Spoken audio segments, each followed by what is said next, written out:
जय श्री कृष्णा। राधे राधे दोस्तों, आज की कहानी आपके सोचने के तरीके को बदल देगी। हम अक्सर कुत्तों का नाम तो लेते हैं, लेकिन उनकी असलियत पर शायद ही कभी ध्यान देते होंगे। जब गुस्से में या मजाक करते हुए किसी को गाली देनी होती है तो हम बिना सोचे समझे कुत्ते का नाम ले लेते हैं। क्या कुत्ता सच में इतना तुच्छ है, इतना गया गुजरा है?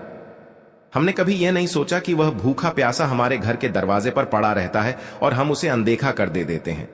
लेकिन जब गाली देने की बात आती है तो उसका नाम लेना हम नहीं भूलते।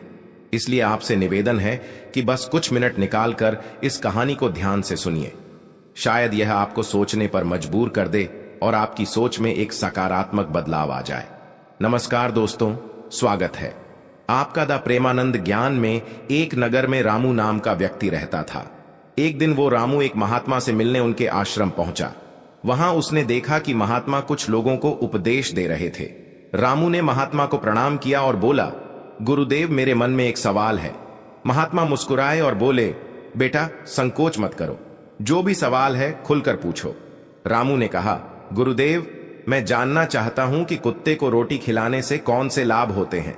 महात्मा ने मुस्कुराते हुए कहा, अगर लोग कुत्ते को रोटी खिलाने के फायदे जान ले तो उनका जीवन सुखमय हो जाएगा।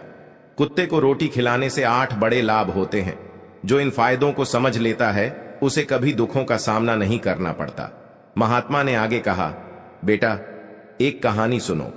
एक समय की बात है, एक भूखा प्यासा कुत्ता गांव के हर दरवाजे पर जाता, लेकिन कोई उसे रोटी का टुकड़ा तक नहीं देता। वह लाचार होकर इधर उधर भटकता रहता। एक दिन वह गांव के बाहर एक आश के आश्रम में पहुंचा। उसने आशी से प्रार्थना की, हे मुनिवर, मैं बहुत भूखा हूं, कृपया मुझे रोटी का एक टुकड़ा दे दीजिए। दासी ने पूछा, क्या तुम्हें गांव में किसी ने रोटी नहीं दी? कुत्ता बोला, मुनिवर, मैं क्या कहूं, कोई मेरी बात समझता ही नहीं। रश ने सहानुभूति से कहा, तुम्हारी पीड़ा मैं समझ सकता हूं, बताओ क्या हुआ? कुत्ते ने कहा, हमारे पास ना घर होता है ना कमाने का कोई साधन। हमें कड़े पहनने या पढ़ने लिखने का ज्ञान नहीं है। सर्दी गर्मी बरसात सब सहन करते हैं, लेकिन मुनिवर हम भी इंसानों की तरह भूख से तड़पते हैं, दर्द से कराहते हैं और दुख में रोते हैं। ईश्वर ने हमें वैसे ही बहुत कष्ट दिए हैं, फिर भी लोग हमें परेशान करने से बाज नहीं आते। हम आपकी तरह मनुष्य नहीं हैं, हम पराधीन जीव हैं। जब हमारा जन्म हुआ उस समय हमारी आंखें और कान बंद थे। हम यह नहीं कह सकते कि हमारे जन्म पर भी वैसा ही जश्न हुआ होगा जैसा आपके जन्म पर होता है। नाच गाना बाजे बजते हैं, खुशी मनाई जाती है। क्या हमारे जन्म पर भी किसी ने खुशी मनाई होगी? जब मैं पैदा हुआ तो मुझे लगा कि मैं किसी बड़े घर में आया हूं, क्योंकि जिस जगह हम थे वह मुझे नरम और सुरक्षित लगी। लेकिन जब हमारी आंखें खुली तो मैंने देखा कि हमारी मां, जिसे आप लोग कुतिया कहते हैं, हमें अपनी छाती से लगाकर एक पुराने कपड़े के ढेर पर लेटी थी। हम 5 भाई थे, बाकी 4 भाई लाल और भूरे रंग के थे। मैं अकेला काले रंग का था। सबसे छोटा और कमजोर भी मैं ही था। हमारी मां हमसे कम ही मिल पाती थी, क्योंकि उसे भी अपने भोजन का इंतजाम करना पड़ता था। अगर वह खुद भूखी रहती तो हमें दूध कैसे पिलाती? एक मां होने के नाते वह हम 5 का ख्याल रखती थी। वह बेचारी दिन भर भोजन की तलाश में इधर उधर भटकती थी, कभी मिल जाता कभी नहीं। रात में वह जाग कर गांव की रखवाली करती थी। कोई अनजान व्यक्ति गांव में घुसने की हिम्मत नहीं करता था। यहां तक कि दूसरे गांव के कुत्ते भी डर के मारे हमारे गांव में नहीं आते थे। अगर किसी किसान के खेत में जानवर घुसकर फसल नष्ट करने की कोशिश करते तो वह उन्हें दौड़कर भगा देती थी। इतना सब करने के बाद भी गांव के लोग हमारी मां को भोजन तक नहीं देते थे। मजबूरी में उसे कभी कभी छीना झपट्टा करनी पड़ती थी। अगर लोग उसे ऐसा करते देख लेते तो लाठी डंडों से पीट कर भगा देते। कई बार तो बेचारी भूखी प्यासी ही रह जाती थी। हे मुनिवर, भूख तो हमें भी आपकी तरह ही लगती है। ऊपर से हमारी मां को हमारी भी चिंता रहती थी। वह हमारी देखभाल के लिए हमेशा परेशान रहती थी। गांव वालों को देखकर भी उसका दिल नहीं पसीजता था। मजबूरी में वह चोरी से घरों में घुस जाती थी, और अगर कुछ खाने को मिल जाता तो वहीं खाकर अपनी भूख मिटाती थी। लेकिन कई बार लोग उसे ऐसा करते देख लेते तो लाठी डंडे लेकर उसके पीछे पड़ जाते।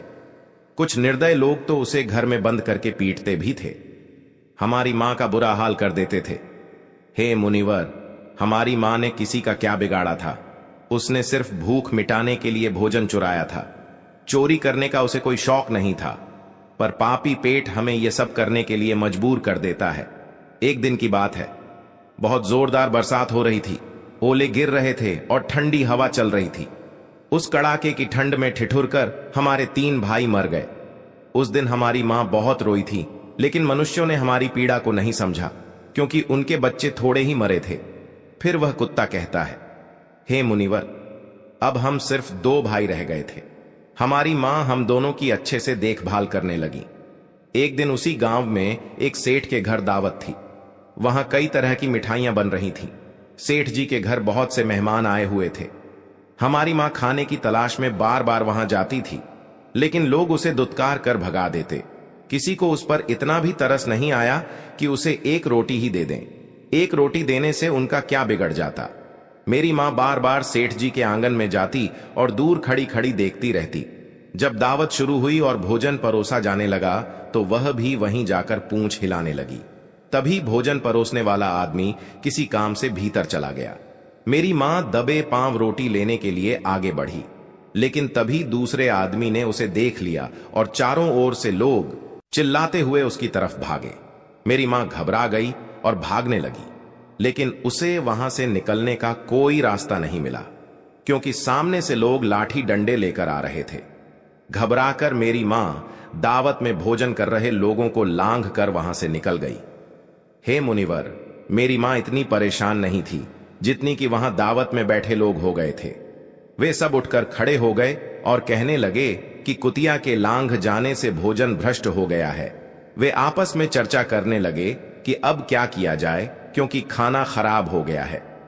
सेठ जी तो फूट फूट कर रोने लगे। कुछ लोग कह रहे थे, भाई, कुतिया के लांघ जाने से भोजन खराब कैसे हो गया? उसने खाने में मुंह थोड़ी डाला है, वह तो बस ऊपर से लांघ कर गई है। शहरों में लोग तो कुत्ते पालते हैं, उन्हें घर में सुलाते और खाना खिलाते हैं, इसमें कोई बुरी बात नहीं है। लेकिन उनमें से कुछ लोग बड़े घरों के थे और उनकी बातों ने किसी की नहीं चलने दी।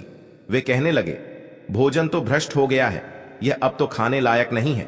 आखिरकार उन्हीं की बात मानी गई और सारा भोजन गरीबों में बांट दिया गया। उस दिन मेरी मां को खूब पेट भर कर खाना मिला। ऐसा सुख उसने जीवन में कभी नहीं पाया था, लेकिन यही सुख उसके लिए बड़ी मुसीबत बन गया। भोजन करके वह वहीं आराम से लेटी थी। तभी सेठ डंडा लेकर वहां आ पहुंचा और उसे बुरी तरह पीटने लगा। उसे भागने का मौका भी नहीं मिला। डंडों की चोट से वह दर्द से चिल्लाने लगी। मां की चीख सुनकर पत्थर भी पिघल जाता, लेकिन उस निर्दय सेठ को जरा भी रहम नहीं आया। वह लगातार पीटता रहा। मां की आवाज पूरे गांव में गूंजने लगी। तब कुछ लोग वहां आए और सेठ से बोले, सेठ जी, जाने दो, भूख में तो आदमी की भी बुद्धि खराब हो जाती है। यह तो एक जानवर है, इसे अच्छे बुरे का क्या पता। अब इसे मारकर आपको क्या मिलेगा? लोगों के समझाने पर सेठ ने उसे पीटना बंद किया। बड़ी मुश्किल से मां हमारे पास लौटी। उसने आकर हमें सारी कहानी सुनाई। हम दोनों भाइयों ने सोचा कि कुत्तों का जीवन कितना कष्ट भरा है। आदमी एक रोटी के टुकड़े के लिए हमें चोरों की तरह पीटता है। कितने निर्दय हैं वे लोग जो हमारी पीड़ा नहीं समझते। फिर वह कुत्ता कहता है, हे मुनिवर, एक दिन की बात है। उसी गांव के बाहर एक ब्राह्मण ठहरा हुआ था। उसने अपने भोजन के लिए एक जगह चूल्हा बनाया और उस पर दाल चढ़ा दी। इसके बाद उसने आटा गूंद कर रख दिया और कुएं पर पानी लेने चला गया। इधर मेरी मां घूमते घूमते वहां पहुंच गई। उसने आटा देखा और सोचा कि शायद इसका कोई मालिक नहीं है। यही सोचकर वह आटा खाने लगी। उधर ब्राह्मण ने कुएं से देखा कि उसकी आटा एक कुतिया खा रही है। वह दुखी होकर रोने लगा, क्योंकि वह भी 2 दिन का भूखा और थका हुआ था। कुछ लोगों ने कहा, अरे ब्राह्मण देवता, इस कुतिया ने आपका भी आटा खराब कर दिया। कल इसने सेठ जी की रसोई भी बिगाड़ दी थी। ब्राह्मण दुखी होकर बोला, भाई, मुझे क्या पता था कि यह दुष्ट कुतिया मेरे आटे के पीछे पड़ी है। फिर ब्राह्मण ने लाठी उठाई और मेरी मां पर टूट पड़ा। मां ठीक से आटा भी नहीं खा पाई थी, लेकिन लाठियों की मार उस पर बरस पड़ी। महीनों तक वह लंगड़ा हुए घूमती रही। तब हमें समझ आया कि आदमी कितना स्वार्थी है। हम उनके लिए कितनी मेहनत करते हैं, उनकी रखवाली करते हैं, लेकिन वे हमारी तकलीफ नहीं समझते। आगे वह कुत्ता कहता है, हे मुनिवर, हमारी सबसे बड़ी गलती यही है कि हम उन्हीं मतलबी इंसानों के अधीन रहना चाहते हैं जो हमें दुख देते हैं, जबकि हमें प्यार और सहानुभूति से देखने वाले भी लोग होते हैं, लेकिन हम उसके कितने काम आते हैं यह हम कभी नहीं जान पाते। भक्तों कुत्ते न केवल हमारे घर की सुरक्षा करते हैं, बल्कि वे हमारे जीवन में कई अन्य सकारात्मक प्रभाव भी डालते हैं जिनके बारे में बहुत कम लोग जानते हैं। महात्मा ने कहा था कि यदि मनुष्य कुत्ते को रोटी खिलाने के महत्व को समझ ले तो वह जीवन के कई संकटों से बच सकता है। आज मैं आपको बताऊंगा कुत्ते को रोटी खिला के 8 ऐसे लाभ जिन्हें जानकर आप हैरान रह जाएंगे। जब घर में रोटियां बनती हैं तो पुरानी परंपरा के अनुसार पहली रोटी गाय के लिए और आखिरी रोटी कुत्ते के लिए रखी जानी चाहिए। महात्मा का कहना था कि यह नियम भगवान ने बनाए थे, लेकिन आजकल लोग इन नियमों को भूल चुके हैं और इसका नकारात्मक असर उनके जीवन पर पड़ता है। पहला फायदा, कुत्ते को रोटी खिलाने से घर के ग्रह दोष कम हो जाते हैं।